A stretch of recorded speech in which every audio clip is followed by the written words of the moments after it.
অজানা রাস্তা, একলা পথিক আমি, ভাবনার ঘরে হাঁটি। জানি না রাস্তাটা কত দূর, জানি না এটাও যে কখন শেষ হবে। পেটে আমার ক্ষুধা, কি খাবো? কেউ তো নেই যে আমায় খেতে দিবে।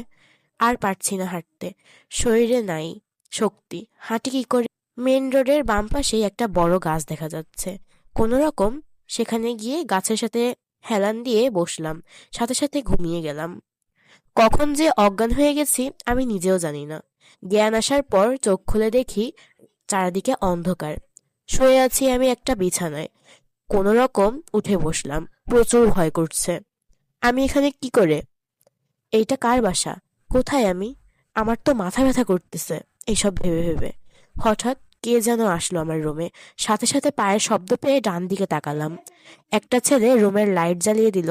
দেখতে 5 ফুট 9 ইঞ্চি লম্বা, কালো শার্টের, নীল কালারের প্যান্ট পরেছে। তার হাতে কিছু খাবার।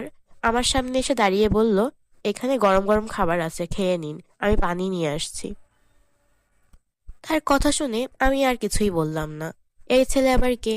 আমাকেই বা কেন নিয়ে এসেছে এখানে? কিছুক্ষণ পর আসলো লোকটি আবার, হাতে জগ আর একটা গ্লাস।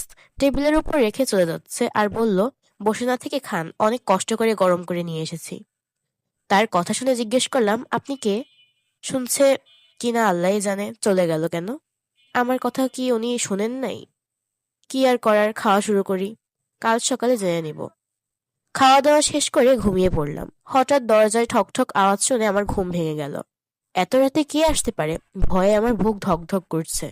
কে আসতে পারে? পা কাঁপছে, ঠোঁট শুকিয়ে যাচ্ছে। আবার দরজায় ঠকঠক আওয়াজ করছে। সাহস করে দরজা খুললাম। ধন্যবাদ এতক্ষণ আমার সাথে থাকার জন্য। পরবর্তী পর্ব পেতে চাইলে অবশ্যই চোখ রাখুন ভয়েস বাই মায়ের সাথে, অথবা সবগুলো পর্ব একসাথে দেখতে চাইলে ঘুরে আসতে পারেন আমার ইউটিউব চ্যানেল ভয়েস বাই মায়ের সাথে।